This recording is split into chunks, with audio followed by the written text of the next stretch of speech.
Yo! What's up, YouTubers? Man, that came out louder than I expected. So, the Lord wins every time, no matter what I try. The Lord wins every single time. Okay, so I humbled myself and, took on a strategy of how should I be a good husband? And I thought about all the times Joyce Meyer mentioned her husband, and she gives testimony that she was struggling in this, that, and the other, had a lot of angry and all sorts of stuff, and he was just the strong, steady through it all, right? So I remained calm, strong, steady.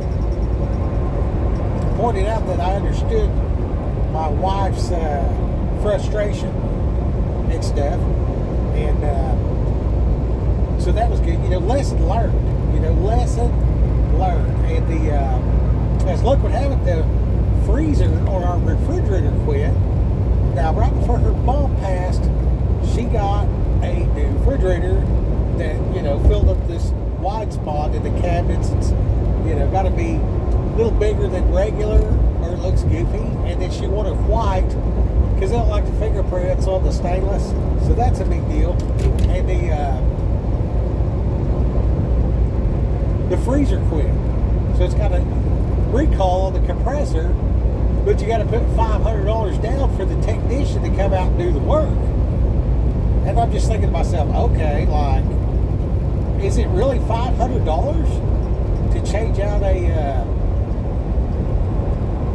freezer compressor? And is that even the problem? I mean, who knows? But her mom had bought this refrigerator and had a special order it to be white instead of stainless steel, because they're not very popular anymore, especially in that size. So it's got the drawer that slides out in the bottom, so that's real good. The freezer's cupped like this. When you slide it open, all the cold stays down in the bottom, right? So that seems to be the best design, your chest-type freezer, in my opinion. So I'm like, well, we need some backup shit. We got a refrigerator outside. We had two outside in the garage. We had two. Now we're down to one in the garage and then one in the house. But I'm like, maybe I should get a chest-type freezer, because in our laundry room we got this cabinet, and in the cabinet there's just like a bunch of stuff in there that never really gets used. And then the top surface is just more junk. So I'm like, if I put a chest-type cooler in there to be able to access it, means there's not junk on top. So that's kind of my strategy there. I take up the same space, but it won't be out in the garage where it's hot. It'll be in the house where it's cool. So I'm thinking it should last longer. Anyway, I get to looking into these refrigerators and stuff, and it turns out even GE's owned by China, but at least the American-made ones are pretty good or whatever. But Haier, H-A-I-E-R, is a China company that owns all of it, basically. And then seems like if it's got all that BS in the door, the two side swingers, with the water and all that, which is what we got. We got two sides. No, we got one big door that opens, and then a sliding deal in the bottom. We got the water and everything like that, but we don't use it. It's like we didn't even hook it up because, we filter our water separate anyway. So, anyway, well, I guess maybe it is hooked up because the ice does make ice. Anyway, I don't know. I wasn't there when it got put in. And no, we don't have ice in the door. We got the tray, so it does make ice. It's got an ice maker. Anyway, I don't know. I looked at the same refrigerator to go buy one. Bro, that shit's $3,400. I'm like, I'm not buying a Toyota. Dude, you know what I mean? Like, that's what I used to spend on buying a car. Like, I used to buy cars for less than that regularly. For a while, figure out all the problems, find somebody who needs a car, and be like, here you go. Like, hey, what do you think about that car? They're like, yeah. And then you just throw them the keys. Catch. Throw them the keys. What's this? that's your car. Like, don't you need a ride to work? That's a great feeling. You got to do that at least once in your life. Give somebody a car. You know what I mean? You'll really find out what it's better to give than receive. And there again, if you play your cards right, man, just remember, you cannot outgive God. Like I said, to replace this refrigerator is $3,500. I did not purchase the refrigerator. And the way everything worked out, like I knew I was supposed to sing a song. I was singing a song in a church, and I can't sing. That's where I met my wife. Things played out the way they did. That's my house. That's my refrigerator. Kind of from singing a song. So when I say one word plan, obedience, just be obedient to God. Okay, now in the real recent, like this week, there was the fuss about do I co-sign, and I wasn't in my kid's life to begin with, and all that stuff, and now here I am, and I'm like, so how are you 30 with bad credit? You know what I mean? And she's like, Mom got all this stuff, blah, blah, didn't pay the bill. So she started off with negative credit. So anyway, we got the car lined out. It's going to be a little on the high side, but the payments are manageable. And I think I'm going to start a little fun by a little $100 a week thing. I thought I'm going to start a separate $100 per check. I'm just going to start tossing it back, right? And then I'm going to hit the principal on this car. She don't know it yet, but if she keeps them payments up for 2 years, I think it's 5 years of payments that helps your credit the most. But I don't have any trouble with, 2 years of payments and then just pay the car off for her. You know what I mean? Because a lot of it's going towards interest. And I don't know what the deal is with car loans, but I could get a signature loan for 8% from Credit Karma. And then Credit Karma has auto loans, and it directly goes to like CarMax or Auto something. I don't know. There's a couple of them on there. And all their loans are like 10 or 12%. So I'm just like, why don't I just get a signature loan, call it debt consolidation, then take the cash and buy the car? And you can get these car loans, by the way. This is real cool. You'll like this. When you're talking to your kids, just say the amount of the payment times how many payments. That's the price of the car. That's what you're paying for the car. Okay? And then, call in and find out about your insurance. You know what I mean? Can you afford the insurance payment every month? And then, are you going to be able to get any money out of this car on the back end? You know what I'm saying? So that's, and how reliable is the car? How reliable is your refrigerator? Turns out GE and Whirlpool are the most reliable. And got to looking on there, and they got some 72-inch chest type deep freeze.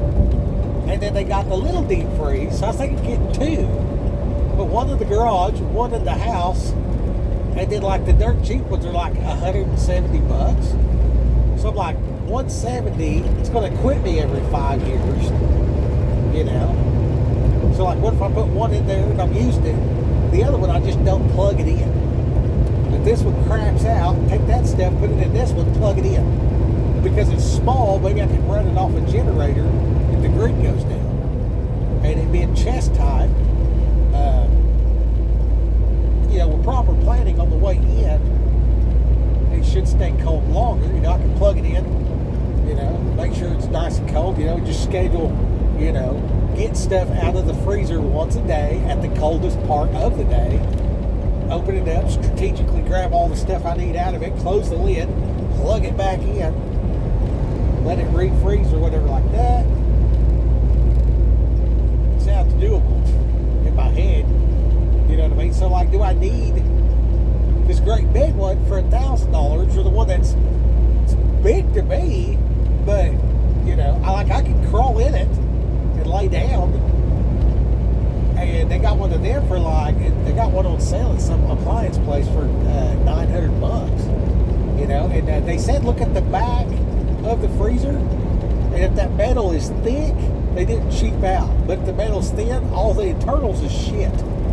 So look at the back of your refrigerator freezer and see if it's a good thick metal. That's a direct indicator, according to the friend of a repairman's kind of Reddit, whatever, technical advice from,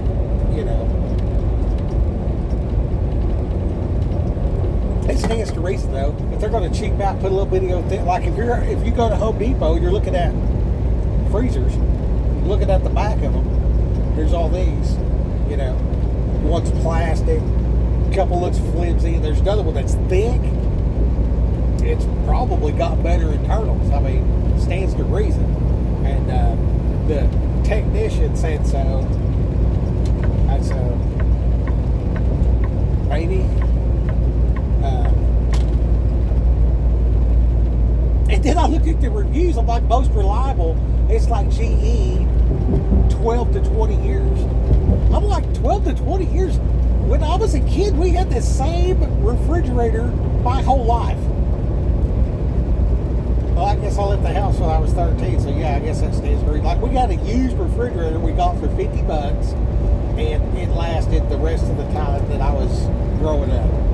So, I guess, you know what I mean? How many refrigerators do you need to buy in your life? Like 5? You know what I mean? And then like,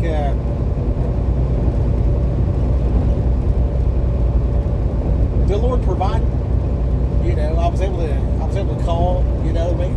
Turns out my other number was not blocked, and she had thought I'd been calling her. It's like after we talked or whatever, she's like being all fussy and thunder thumbs, expecting a response, and I just blowed it off. I'm just like, whatever. You know what I mean? She's like, don't call me for nothing. And I'm like, deal. Whatever. Because she didn't show up at 3 o'clock or whatever, so I'm being adjourned. And then there was like fuss. I just didn't respond the next day. She's thinking I was thunder thumbs and calling, and I did not. So when she said that she had blocked the number, she was explaining why she didn't answer my call that night, which I never called. You know what I mean? So breaking off the bullshittery. You know what I mean? If you find yourself in a negative pattern, just keep praying about it. You know what I mean? If you don't break it, you're going to go around the mountain again. You know what I mean? And so apparently, we broke the curse of thunder thumbs in the marriage. That's good. We got the kid lined out, and we got a new strategy on keeping the freezer frozen. Which technically we got 1, 2, 3. We have 4 refrigerators now. So I don't know that isn't covered. And I looked online. You can still get a refrigerator and a freezer for $300.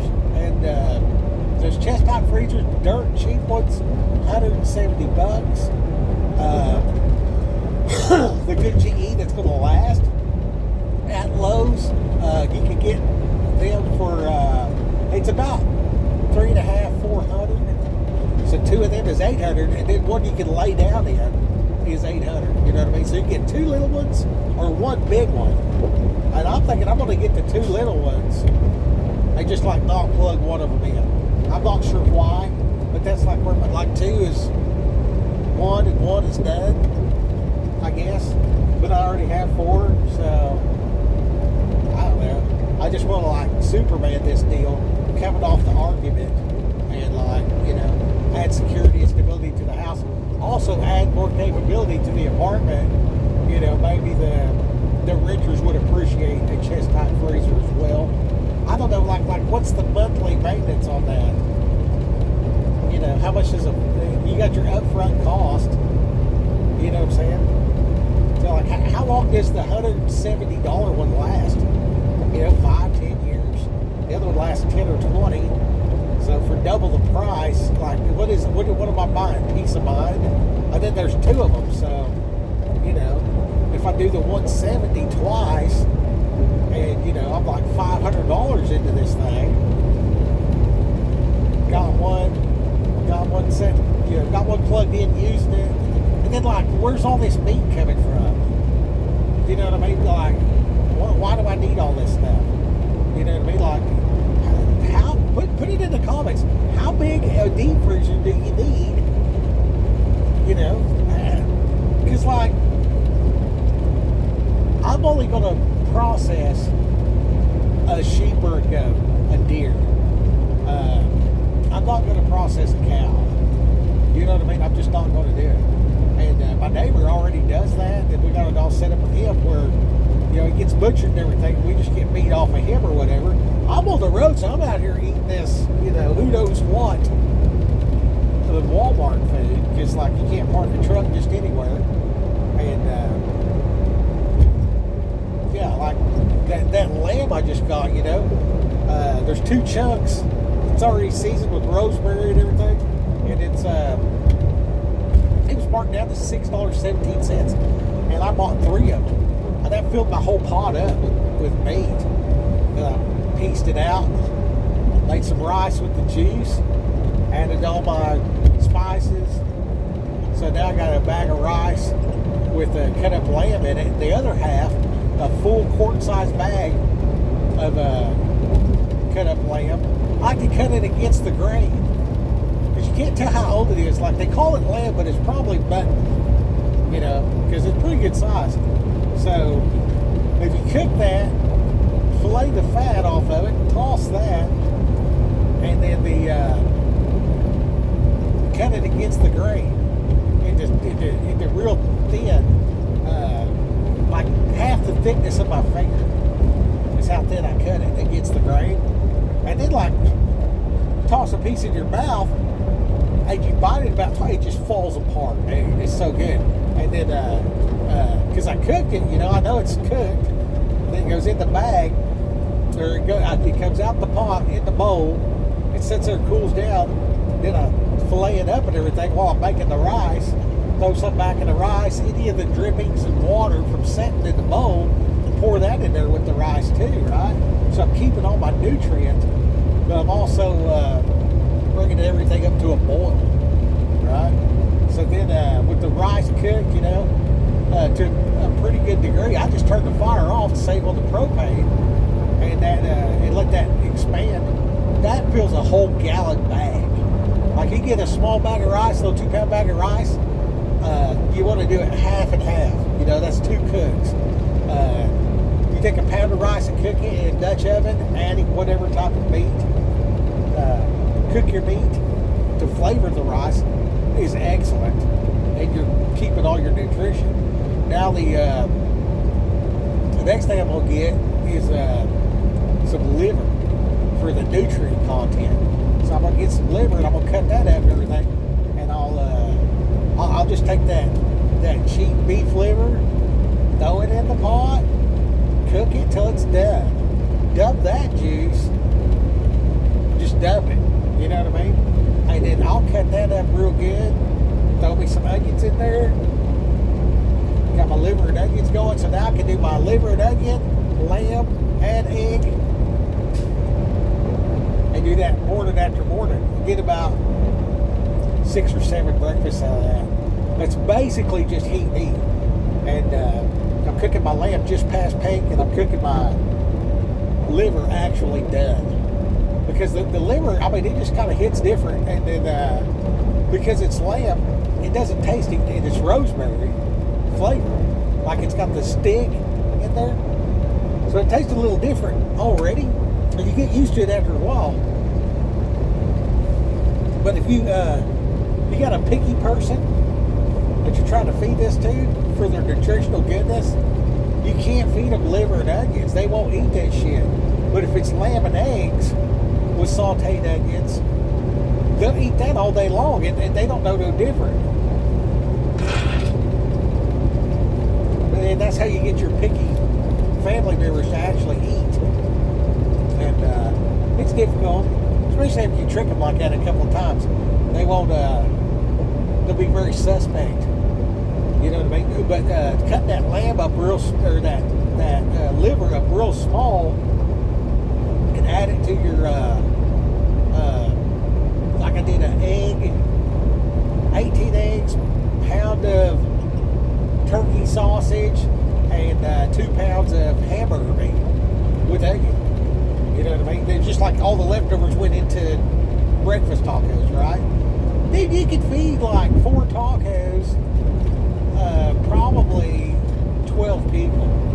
You know what I mean? And like 4 tacos is enough. I mean, full. And I put pepper jack cheese on them.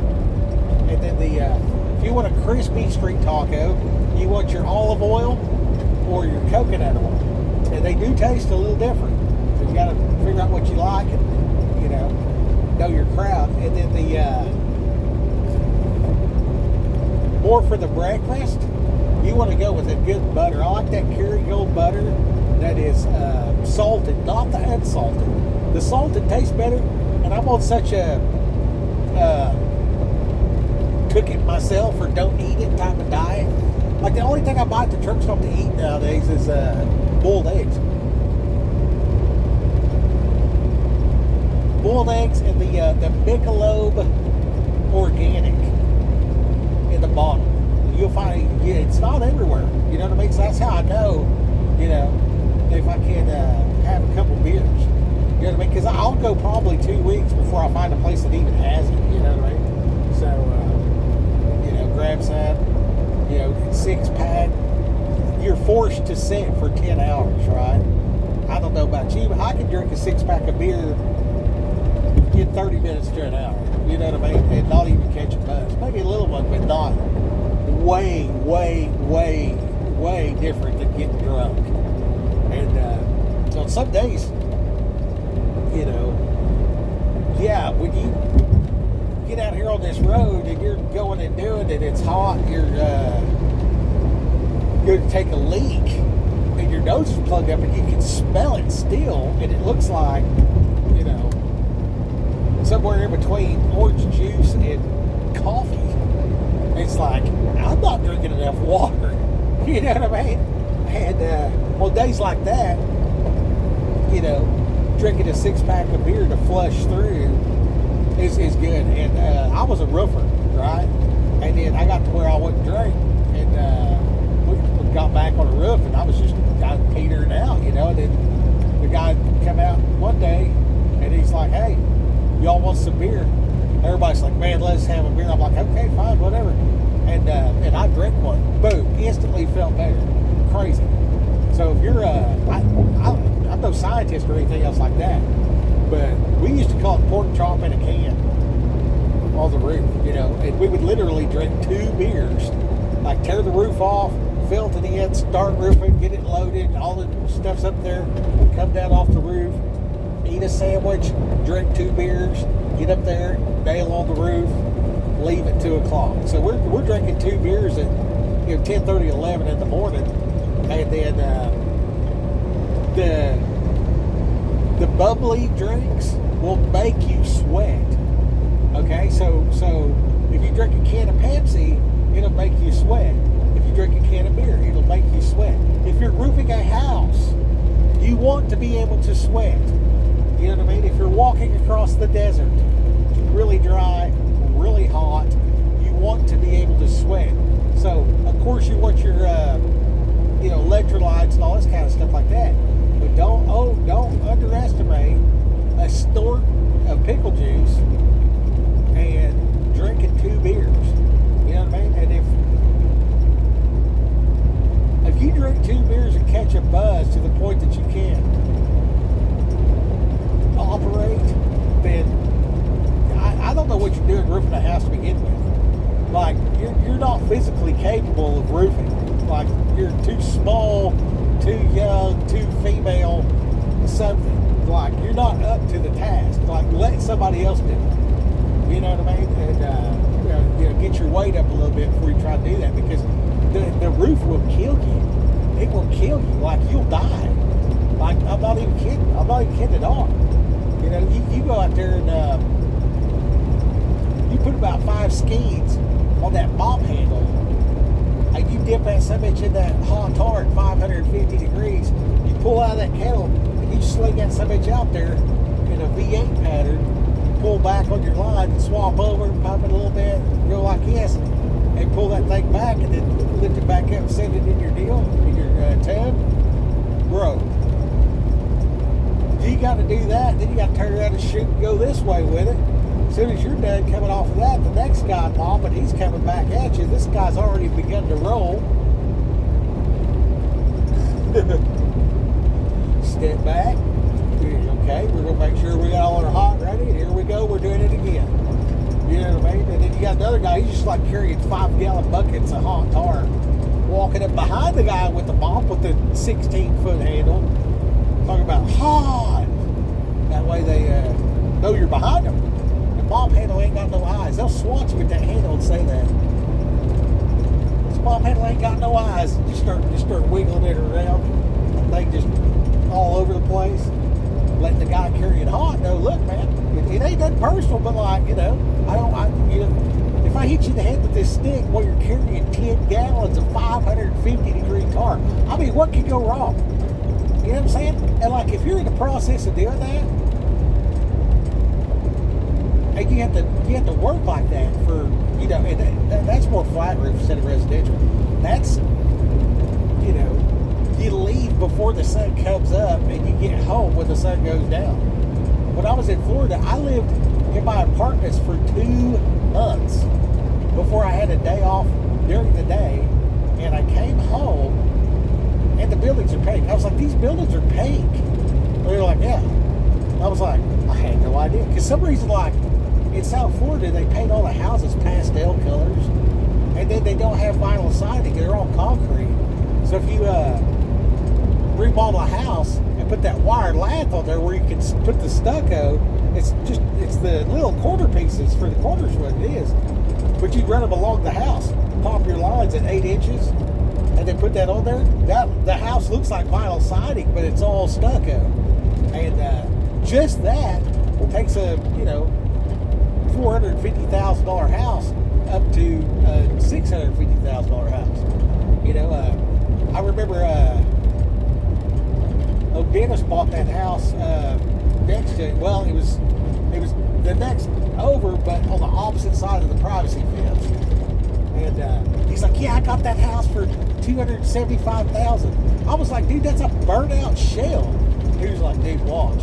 And we worked on that thing in between jobs, and it was probably about 6 months. And I mean, we put the big tile in there, set it on a diamond pattern. You know what I mean? And we went through the whole house like that. We did the whole house in tile, and did the good knock down on the walls, and did that in the living room. They did that faux painting, and man, when I found out that they were just like dipping a sponge and just random blobbing that, and then you come through with a different color, just random blob, and you just make sure the colors are all earth tones. You know what I mean? Like it looked for me, it looked like some kids went in there and made a mess. But they consistently made the same mess all the way around the room. And yeah, like, turns out faux painting is worth a lot. And then we did the epoxy on all the countertops. The countertops were there, but they, you know, they were scorched and burnt. You know what I mean? So we, like, you know, cut out a few spots and fixed the wood back and everything like that using that Ipe, which is an African hardwood. We did the bar at the Hilton on Singer Island out of that Ipe, and the parts we cut off is what we used to fix the burnt down house's countertop, right? So we cut it, glued it, and finished it and everything, and then we did an epoxy across the whole top, and it was I think it was 3 colors of epoxy, and they like blended it in and just like did one stir, and they just poured it all the way across and just like finished it out so it looked like marble. It really did look like marble, the way the ink was consistently inconsistent. Think of the whole house. And then vinyl siding, because, you know, if you squint, it's mint. So, like in Oklahoma, you see vinyl siding, you're like, cool, vinyl siding, hoping they'll get a fire next to it, because it'll just come off and just melt and just like add to the fire. But down there, nobody's got that. And then to paint every, crack and crevice, it takes more paint to do that.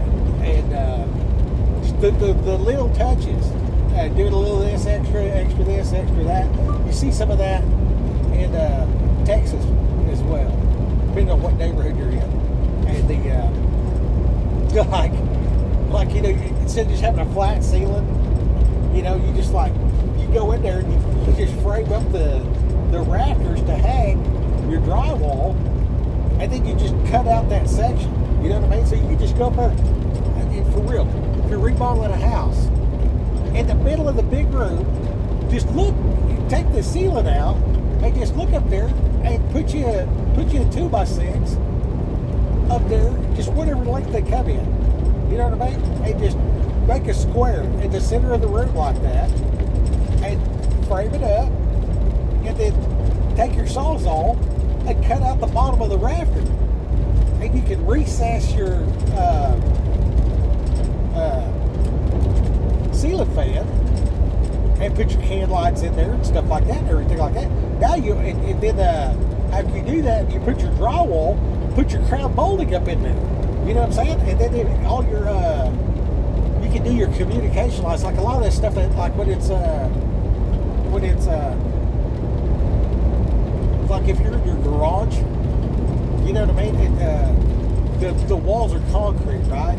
So this industrial look looks like crap because you got all this conduit going everywhere, right? Well, if you run all your electric behind the crown molding, okay, that's saving you all this time in your remodels. Like I always would do crown molding and then do a drop down with fern strips. You know what I mean? So you just take these fern strips and just follow a wrap, do like a 1x4 on the wall, and then 2 fern strips across, 3. You do one on this side, one right here like this, and the other one like that. And then at the bottom, it's got a junction box. You know what I mean? And you can do it in several different ways. But all your Romex for everything is run through the crown. So you don't have to tear out the walls and drill and fish tape and blah, blah, whatever like that. You get your electrician in there and you say, hey, man, this is what I want to do. I want to run it, do it like this and come through like that or whatever. They're just going from this room to that room with one hole at the top. You know what I mean? So you just took all the work out of this guy. That's $200 an hour. And put all that work into the hands of the, handyman. That's $35 an hour. You know what I mean? To whatever degree, whatever makes sense. You know what I'm saying? And you can cover up your conduit with that wood that way. And in some places it'll matter, in some places it won't. And if you want to do the drop down beside the stud, you know what I mean? You got it into the room, and you can drop it down. But if it's concrete, there ain't no dropping it down behind that. You see what I'm saying? So you got to do your conduit, and then run your Romex and all that kind of shit through the conduit or whatever. Dude, you can pull all that stuff. That's why I like Oklahoma, where there ain't no codes. Dude, if you're doing this for your own house, you can do all that shit yourself. Like, you don't have to, there's no codes or none of that stuff. So, like, if you're going to go do, like, some off-grid stuff or whatever like that, man, there's so many different ways to save money on it. Anyways. But if you're doing a fix and flip, like, we worked with that assurance,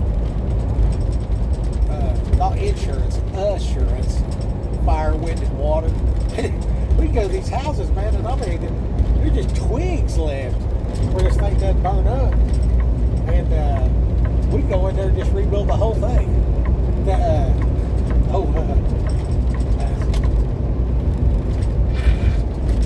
J.W. Holman, Mr. Handyman, my handyman, or whatever it was. Boy, he'd go in there and, I mean, he's the one I learned speed.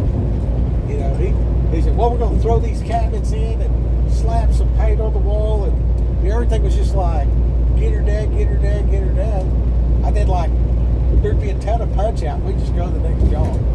You know what I mean? Like, he just had it scheduled in. Somebody else is going to finish this.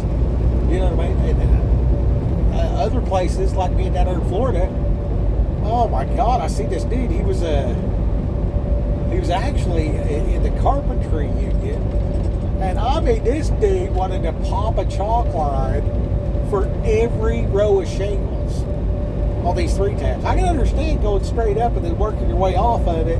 I then snap 2 more lines over here, and up close to the top, snap a line across the top, maybe 1 in the middle. So you got like 6 lines on the whole roof, each side. That makes sense, because 3 tabs are off.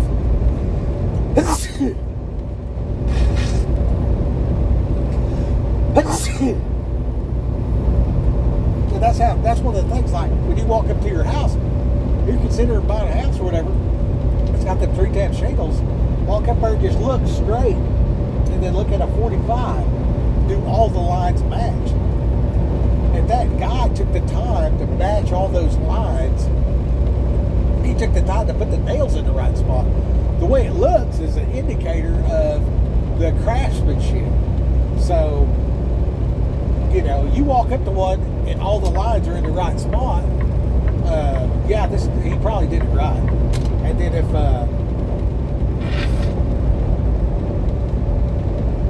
if you're doing your own house, your own roof, you know, you want a good base sheet down. But if you'll take the time to nail your shingle on, and then the top side, get you a trowel, I just put a bead across into that plastic cement, set the next shingle. Man, I'm telling you right now, it'll take you 5 days to roof your house. And then on the sides, go about that far, about a foot. And this makes sure, pop a line, and then just back butter that whole roof. Like you got your drip edge, run your felt, put your drip edge over that, back butter that some plastic cement, set your shingle right in it. Same thing across the bottom. You got your felt, and then your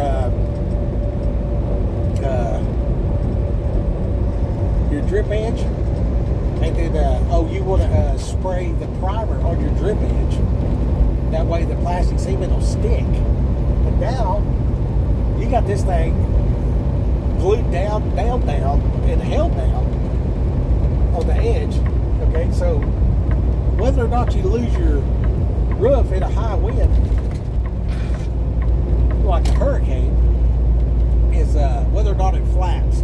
Because if it'll move just a little bit, because that wind's coming, it's like real hard, then it'll stop. Then it'll stop. So this thing's like lifted up, coming down, lifted up, coming down. So it'll wall her out and loosen up around the nail head. Once it loosens up around that nail head, it is catching more wind, catching more wind, catching more wind, gone. You know what I mean? And that's how you lose your whole roof. And the making sure that your eaves are correctly hurricane strapped, and then the wood is, 5/8 CDX or thicker, and nailed every 6 inches on center within 5 foot of the perimeter. You know what I mean? Florida codes. In 2007, they were the strongest codes for roofing a house in the entire earth. And you put that fleece back on there, now the whole thing is peel and stick.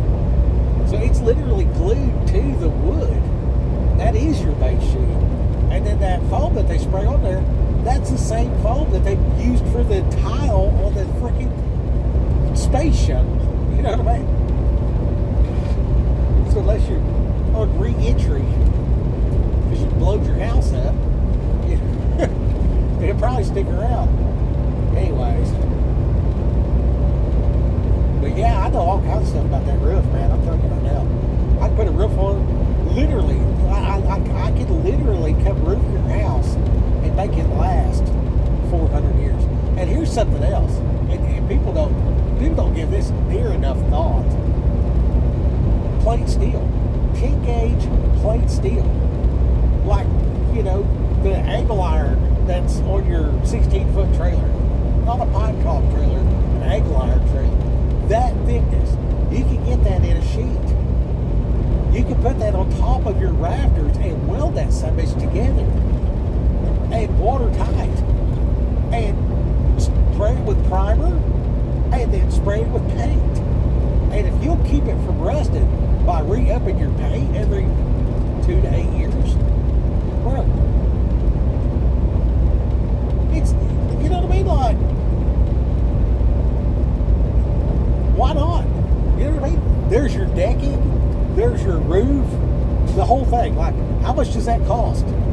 Like, hire a guy, mobile welding guy that does pipe fences, that's got one of them badass trucks with a welder and a, grinder, and just roof your house with 10 gauge steel. You know what I mean? Like, if from a new build standpoint, knowing that you're going to do this, and like do some 2-inch square tubing, like every 4 foot, just cut through your frame and just drop it down all the way to the ground, cut it off at the angle, and then like weld the steel to that to transfer the weight down to that.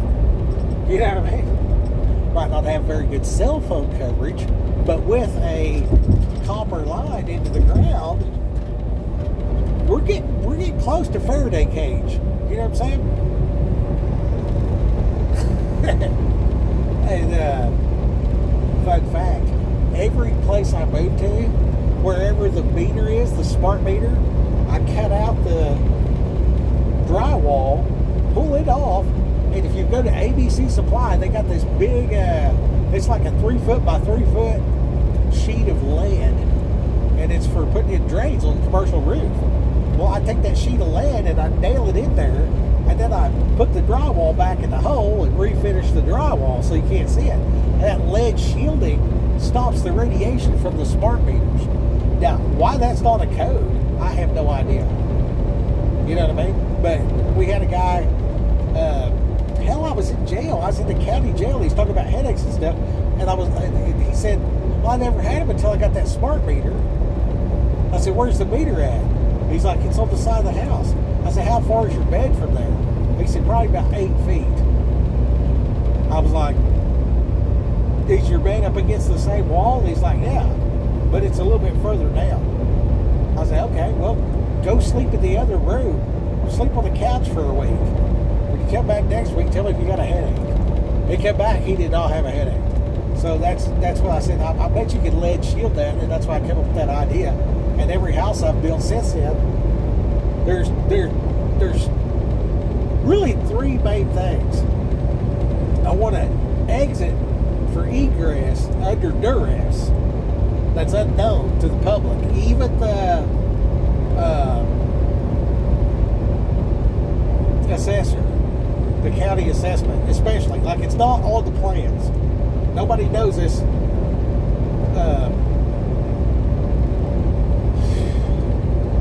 The entrance to the bat cave. We'll just leave it there. So you got to have that. The second thing you got to do, the water rooms have to have a drain in the floor.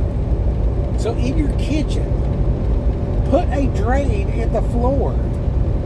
Not the drain for the sink, but probably directly right here. You might have your little island and stuff, but put a drain in the tile, like in a shower floor, right?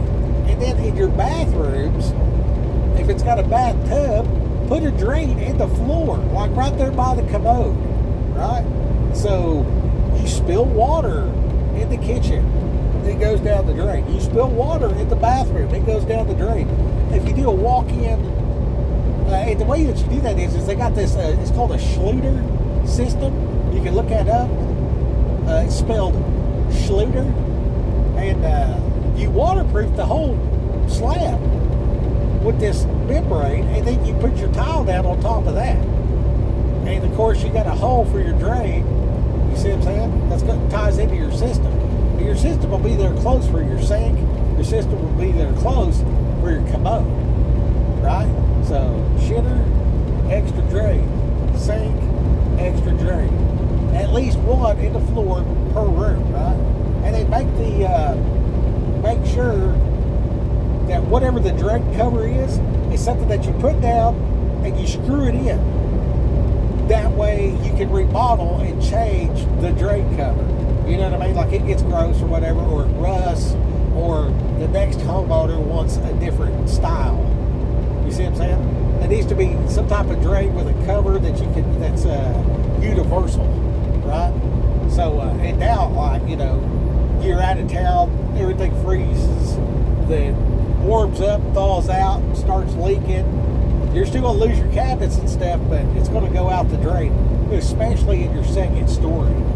You know what I mean? And if you turn your schluter up the edges and do tile all the way around your perimeter, you're good to go. And if this thing, like, you know, say it's a bathroom or whatever, you know what I mean? If the water's coming out of the busted pipe and the wall and all this kind of stuff, you know, you might have some trouble with it. You might want to do all the way to the interior of the wall and turn it up inside the wall. You know what I mean? For your interior stuff.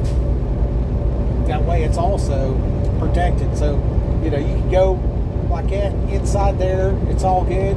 But if it in the wall, especially on your second story, just put a flashing down to where it'll come from here, pile up against the drywall, but then once it sinks through there, the schluter's behind that.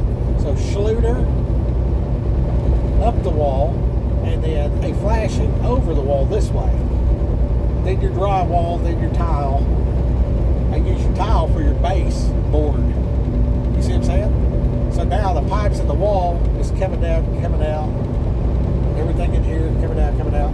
That's especially exceedingly great system for remodel of a trailer house. So you're going off grid.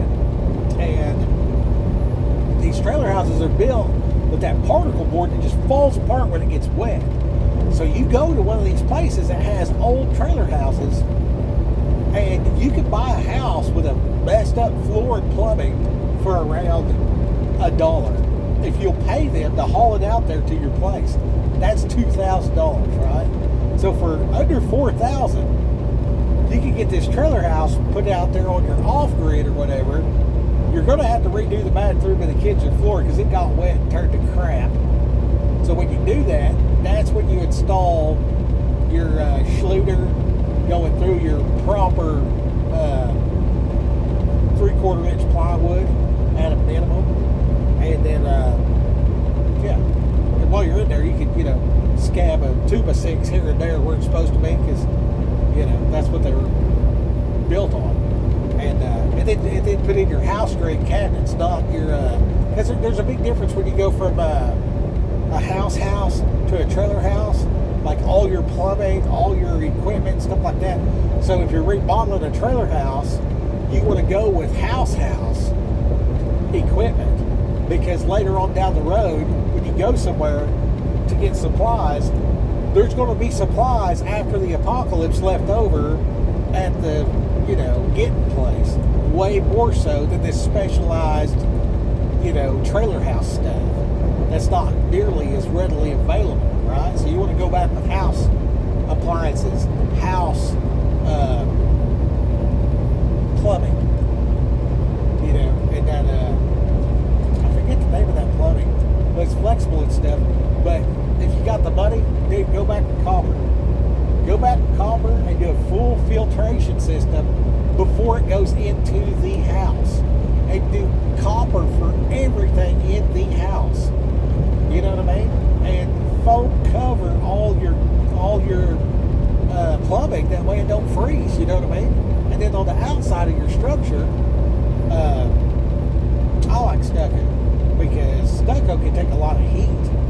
However, they do have that vinyl siding that's got the foam on the back of it. So you do whatever you're going to do, however you're going to do it, and then you come back with that insulated vinyl siding. It's like wrapping your whole house in a styrofoam cup. You know what I mean? So you go around this whole thing with new windows and new flashing and blah blah. Your whole exterior, your eaves, everything is sealed up. You know, and then you do a house wrap over the top of that. And I always tuck. I call it the taco tuck. So you want to tuck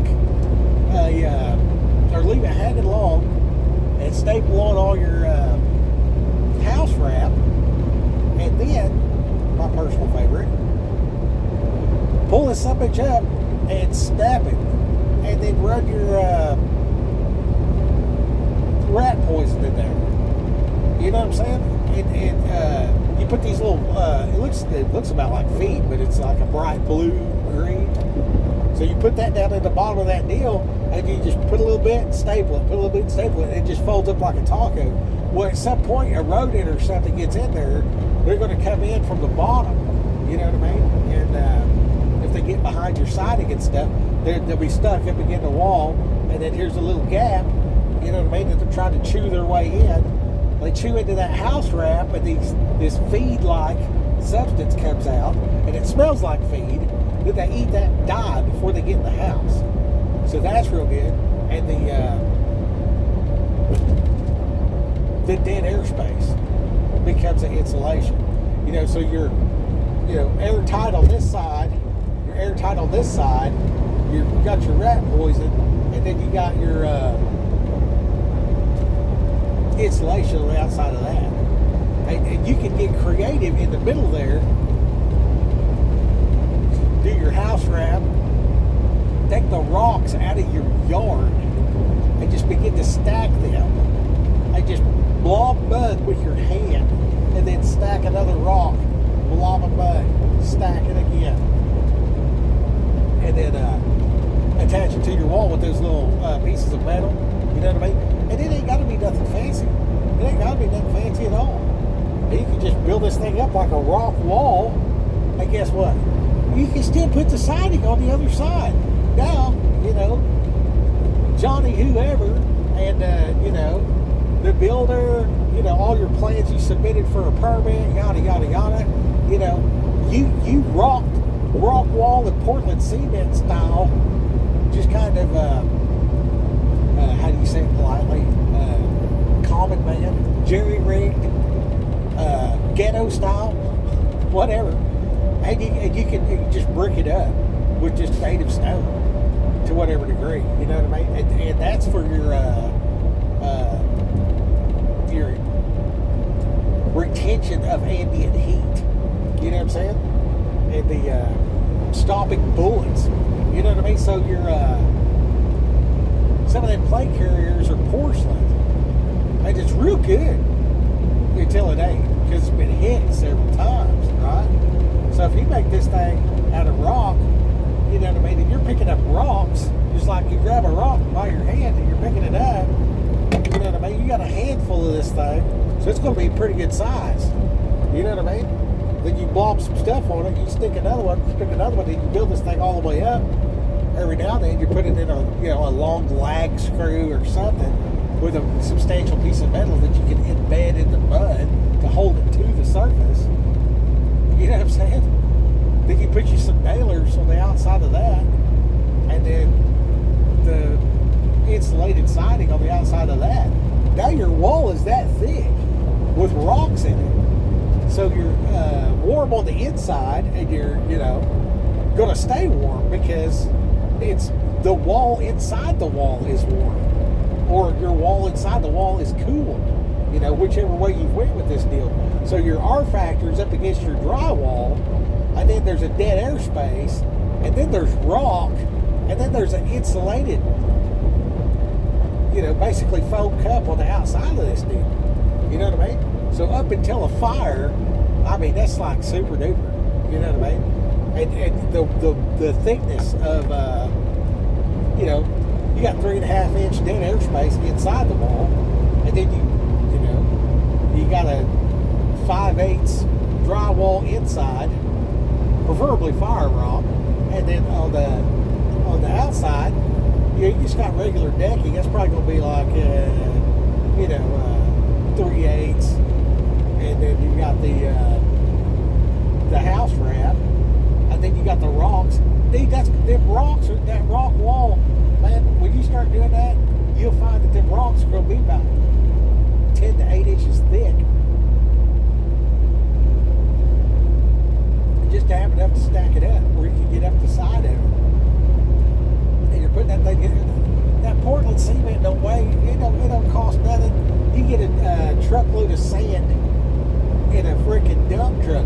and just dump it out on the ground. You know what I mean? You take 2 scoops of this, 1 scoop of that, stir it up, there's your mortar. You know, you got this fine aggregate, and then get a dump truck, bring you out some, 3/4 crusher run. You know what I mean? That's pretty substantial, but I would just use the rocks out of your yard, because, you gotta clean up the rocks out of your yard. Like, you'll have a giant pile. Every time I've cleaned up a yard, there's been a giant pile. So, that's real good. And a different way to do that would be 2x6 on either end and form it up, and then just, use that 3/4, run it through your mixer, and just, build your form up 2 foot, pour it, and move your form up, pour it again, do a little bit at a time. There's another guy, he went down to Mexico, and they used a pickup bed and rear end, and they took that pumpkin and they turned it upright, where it tied into the driveline. They went straight up with it, and they put a lawnmower blade on there, and so it's sticking up through the bed. They cut a hole in the bed, put the bed back on it, or put the rear end on it with the rear end sticking up. And when the frame came out, they put a tongue on there. You see them old trailers that people used to do, where they use like an 8-foot Chevy bed to make a trailer out of. Anyway, turn that pumpkin, the rear end, where the U-joint's at, bolt on a good length brush hog blade, and then seal up that tailgate real good. And then they would put some sideboards on it and a top, and they would put Portland cement and newspapers and garbage and hay and all this kind of stuff, whatever they could find. And they keep throwing it in there, and they drag this thing, and as they drove real slow, that thing's in there just turning like a son of a gun, and they made it into a giant mixer. Okay, and then out the back of this deal, they had a little hatch. They lift this thing up so your gravity feed out, and they had them a little salt deal lined up, and they had these molds set up in a row, so they could drive around a little bit until it was mixed up, and they had everything figured out. But you got to have a lid on it, because that shit will splash out everywhere. And then they would drive down that road, and they'd let that thing down, that little salk, and let it down and fill up that little mold, where it's like, probably like 2x6s made into make a brick about 36 inches long, and you just drop that down in there, then go to the next, drop it down in there, pull up, do the next, do the next. You just make a whole row of them some bitches sitting out there in the sun, and that's everything. They were making bricks, and they were just making brick houses out of that stuff.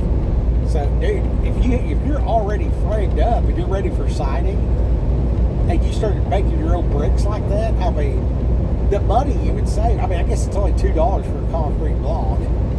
You know what I mean? But, working with what you got, you got $30 worth of Portland cement, 110 gallons of water, and like trash, hay, stubble, whatever aggregate, you know what I mean? Beer cans, I don't know. You just drive around a little bit and make your own bricks. I guess if you got more time and money. But yeah, they were making them bricks out of that stuff, and building houses out of it. I don't know how heavy they would be, but they did some of that was just Portland, sand, and newspapers, and phone books, whatever, and just paper, and McDonald's wrappers, garbage, and they made that house out of their bricks. You could take that brick, and that thing was 3.5, 4 inches thick, and they put that thing right back. They made first they tested it up against fire and it didn't get hot. But then they made a fire pit out of them. But they had the fire inside the pit. They're like cooking off this thing. You know, they made it. They left one little hole open like a rocket stove. And they're cooking dinner off this thing. They was out there. They built like 65 houses all summer long. Those bricks never broke up. That was the craziest part. The resistance to fire was amazing, you know. And I find that teenage steel is even more resistant, even if it's soft steel. You know what I mean? Like, oh, a 5.56 will go right through that. Okay, yeah. So you know, we got our wood, we got our drywall, our wood. We're sealed up from the cold. We got 12 inches of random ass rocks. You know what I mean? And then we got our siding on the outside. Okay. Can you shoot something through it? You know, when you're out there planking, you know what I mean? Like, that's what the roof of your house is made out of. You know? Oh, here it is right here, exit 11. This is, I forget the name of this town. But yeah, I was coming through here and everything covered in ice. I'm up here in Minnesota. And there's a Petro down here. I think that's the first Black Bear diner out of anywhere. And big old nice Petro. It's a real good spot. The whole thing's built like a big old cabin. And anyway, I come down that deal that people were piled up. They wrecked.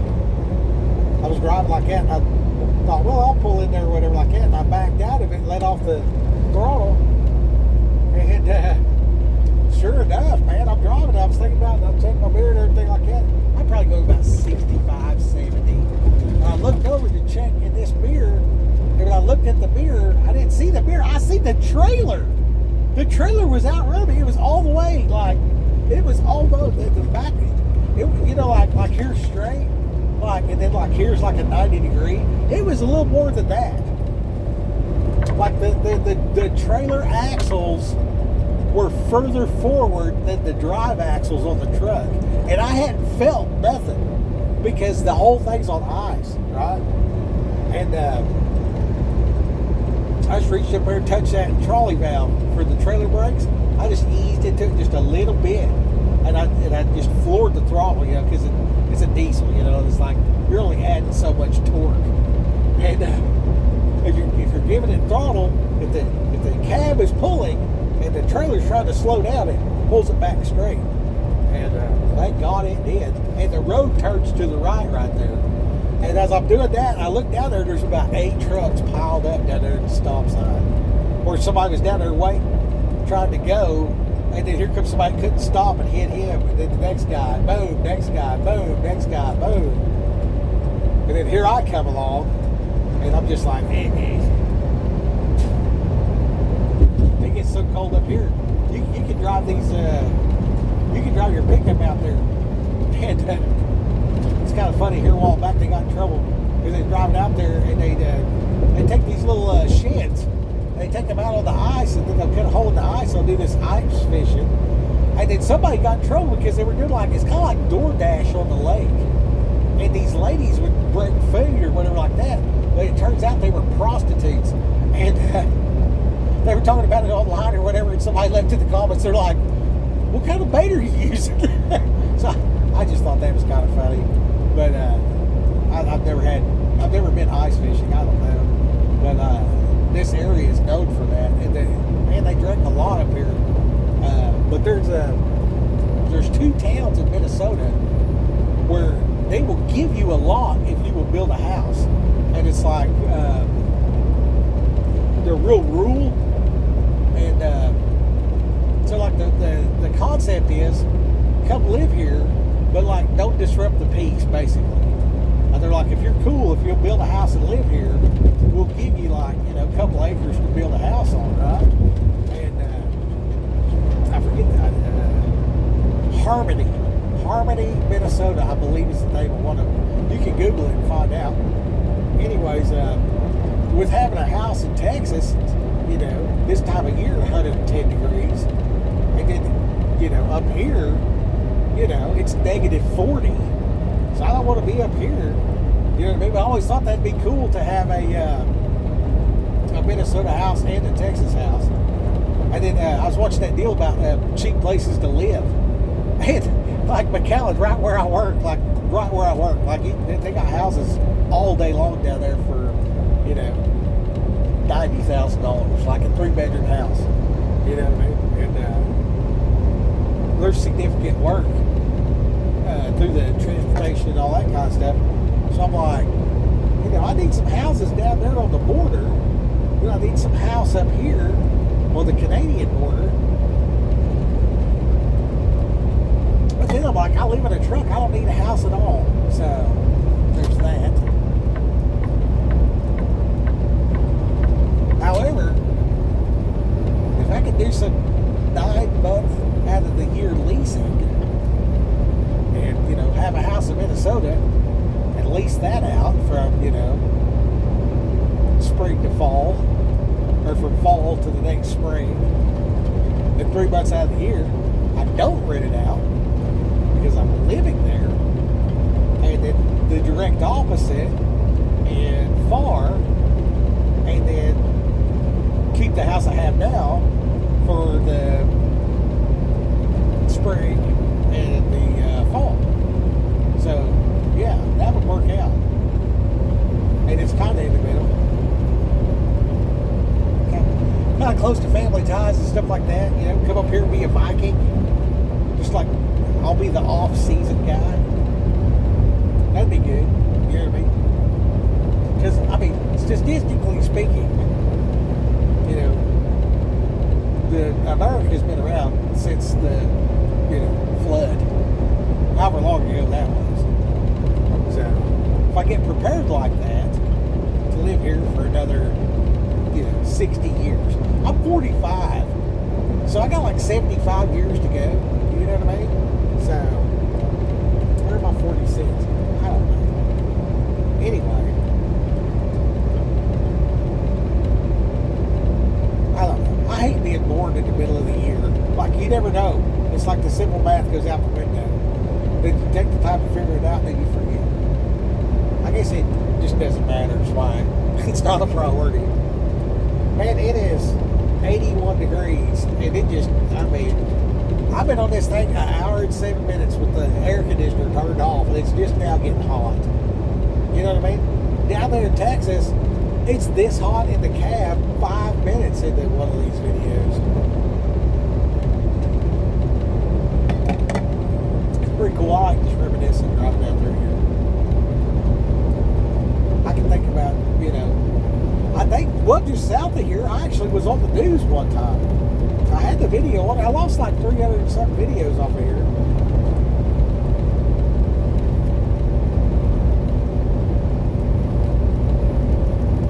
Anyway, that's all I got. Are you not entertained? I need to put this on the dash cam. Why have I not got the dash cam right here? I have a fancy, Azul or whatever, AZULLE. It's a dash cam that's out front. It shows back at me. That's got another deal you can put, so I can hang the other one here somewhere, and then somehow, make these videos where you got you can see me talking like this, and then have another this away, and then have one like this. Maybe I could do something cool. Do like a slideshow. Put me up a little curtain right here, right back here, in this area here. Do like a closed caption screen, so people understand what I'm saying with my plugged up nose. All right, then, Rocky. Oh, the whole point of all this, my wife's not bad. Like, we're getting along better than ever. So, God wins again.